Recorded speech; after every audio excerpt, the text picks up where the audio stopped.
This is going to be a story about you more than my dad, because I love these little stories. Why don't you tell me about them?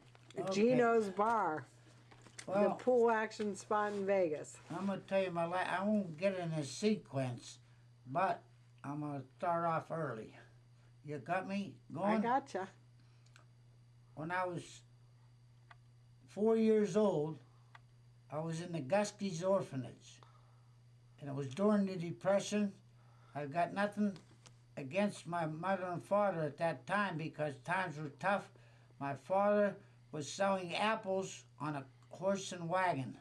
Mm.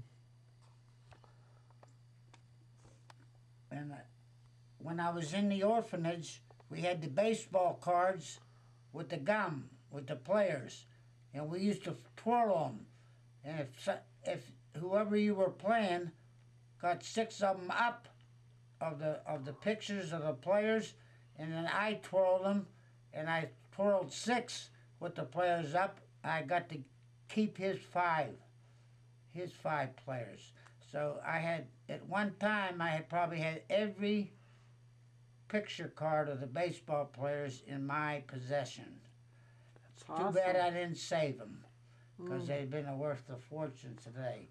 Everybody thinks Babe Ruth is the most expensive baseball card, but not true. Ty Cobb, he was the most expensive.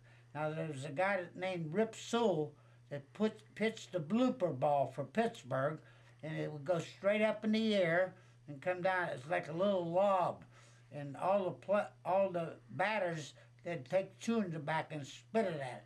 They didn't like it because he had such good control of it, because it changed the pace, threw them batters off. And the only one that ever hit it for a home run was Ted Williams. He had 20/10 eyesight. Wow. Now I'll tell you how when I was going to school, I used to hook in the movie theaters. I used to walk in backwards, and they thought I was coming out. Now, my dad used to give me 50 cents for lunch money. And this was on a Friday. And I'd go in the front door and out the back. Now, all the young kids around the small towns around Pittsburgh would do the same thing. The pool room opens at 8 in the morning. And I went in there with my 2 quarters. And if I didn't win playing pool, I didn't eat, I didn't get to go to the movies. So I was under incredible pressure. I learned how to play for money at a very young age, and 19 out of 20 times I bet my own, mainly because I had the best of the game. I was one of the best game makers that ever was.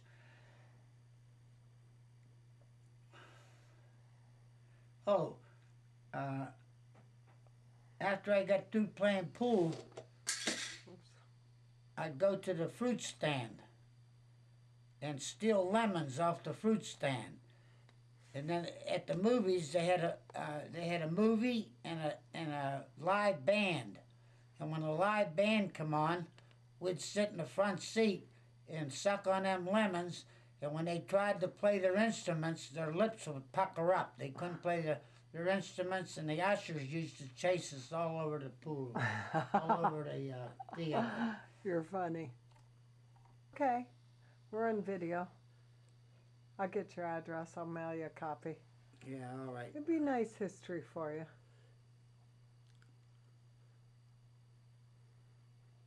Tell me about, did you ever go to... I was in the orphanage from 4 to 12 years old.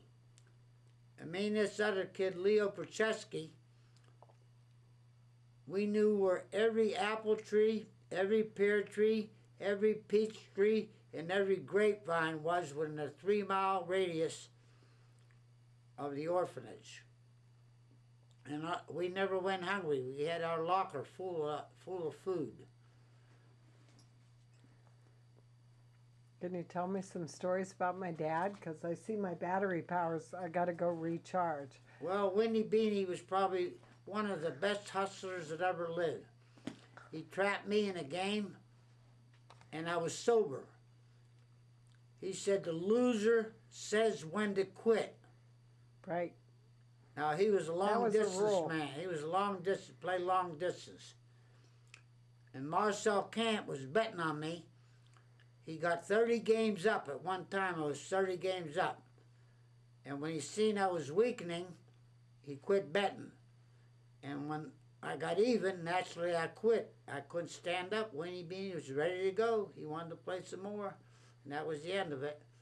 And that was one of his best moves because he could play long distance.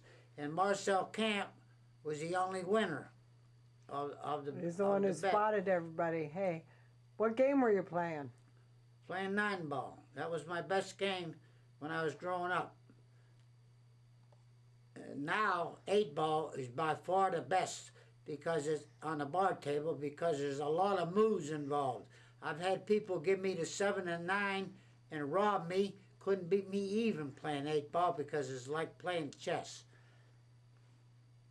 Mm. When I first came into Vegas, these people didn't know what 8-ball was because it was league. They didn't play 8-ball in the leagues, and they didn't know what it was. Now, I never played in any champions because no matter what they give you, people don't want to hear it. All they know is that I beat Efren Reyes, but they don't say that he couldn't win. All they know is I beat him, and they'll stay away. And that's why I never played champions, because you get knocked. I always stuck with the suckers. Mm-hmm. Now, the greatest cardinal sin in a pool room is when two backers are playing each other. So you're starting to tell me about Weenie Beanie. Yeah, I probably have to repeat myself. That's all right. I'll edit. Anyway, he used to play this Keno board. It fit right on the pool table. And every human being thought it was luck. And it was strictly skill, but it trapped everybody. When you're watching it, it looked like it's nothing but luck. But Weenie Beanie beat the best Keno board player, and that was Bucktooth. He was the best until Weenie Beanie got a hold of him. Now Weenie Beanie was the champion. And he used to haul that board around with him all the way across country where they let him operate.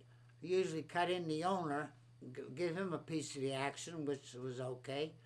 You know, you can't be greedy. You can't swallow all that money. Sometimes you got to give up some of it. And he was pretty good at giving it up because he knew he was going to get his end. The first time I met him, I believe it was in Johnson City, Illinois. And he had that board there too. The Jansko brothers let him take out that board. He was a real good game maker. Wherever he bet, I was right there betting on him because I knew that he bet. Now, when he first started playing pool, he didn't know the fundamentals. He didn't know you were supposed to eat like an elephant and shit like a canary. In other words, when you win a lot, keep winning. And when you lose you lose a little bit, not a lot. And he caught on real fast. His mind was like a steel trap. And after I played him at that session where the loser says when to quit, I never played with him after that. Some general said if you can't beat him, join him. And that's what I did. I stayed in his corner, I followed him around, and I knew that if I stuck with him, I'd be farting through silk. I made many a thousand betting on Weenie. Is that and true? I'll drink to that. I'll drink to an ingrown toenail. That's wonderful. I remember that. I remember that phrase. Yeah. Tell me about some of the wins. What? Oh, I seen one of the most fabulous outs that he made that I've ever seen in my life playing one pocket. 3 of his balls were behind the line. And he had to get in back of them balls in order to make these balls, because they were behind the line. and the other guy had his ball hanging in a pocket, and he needed 8, and 5 of his balls were behind the line. He not only went behind the balls, he made a ball and kicked the ball out above the line. Unbelievable. Or the ball was hanging in the pocket. He made one ball and knocked that ball in because he knew after he made everything on the table, that ball respotted. And he won that game. I'll tell you something. If I could have had that on tape, I'd probably be a multi-millionaire by now showing it. That's how strong that was. I've never seen any playing like that in my entire life. Who was he playing? I'll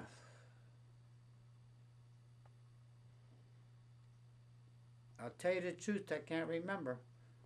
I can't remember. I'll tell you, after I seen his feet, I figured it was so strong that the guy who was playing didn't matter nothing. That's why I couldn't remember his name, because it didn't matter. And he was pretty smart at different tournaments. He would not try to win the tournament. He'd come in second so that he could get action after the tournament was over. See, nobody ever remembers who comes in second. And he was real good at that. He might come in second, lose $500 by not winning it, but he'd win $5,000 because he didn't beat this guy. He'd get action after that. Wow, that makes total sense. I didn't even think of that. Oh, That's yeah. very smart. He knew the moves. I learned a lot from him. He was about my age, too. How old was he when he passed away? Strawberry. Yes, Yeah, he was Strawberry. from Washington State. I mean Washington, D.C. Right. And Earl Schreiber, there was a guy there, him and Weenie Beanies were like this, right next to each other, because Earl Schreiber was real hip about making games, this and that, and Weenie Beanie learned a lot from him, too. Yeah, I remember. Earl Schreiber reminded me of the guy from George C. Scott, the movie The Hustler. That's the way he moved. He told, what's his name? He told the guy he's taken, he says, I'll give you 25%. The man says, I'm entitled to 50%. He says 25% of something is worth more than 50% of nothing. 0. So you stick with me, you're going to make money, I get you games.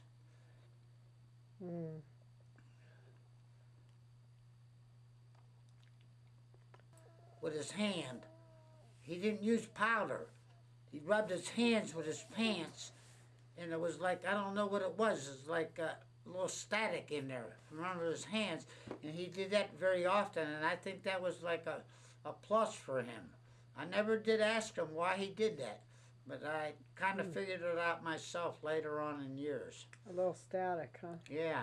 He also stuck his tongue out. I do that. Hey! Yeah, I always do had his that tongue out. concentrating. He always had his tongue out. I got that when he was trait. shooting. I asked him, aren't you afraid you... Gonna bite it off. I always ask him, I said, if the other guy makes a fantastic shot, ain't you afraid you might end up with a half a tongue? That was his way of concentrating. It's funny. I asked Nick Varner. He chews chewing gum a mile a minute when he's playing. I asked him one time, does your chewing gum lose its flavor on the bedpost overnight? That's funny.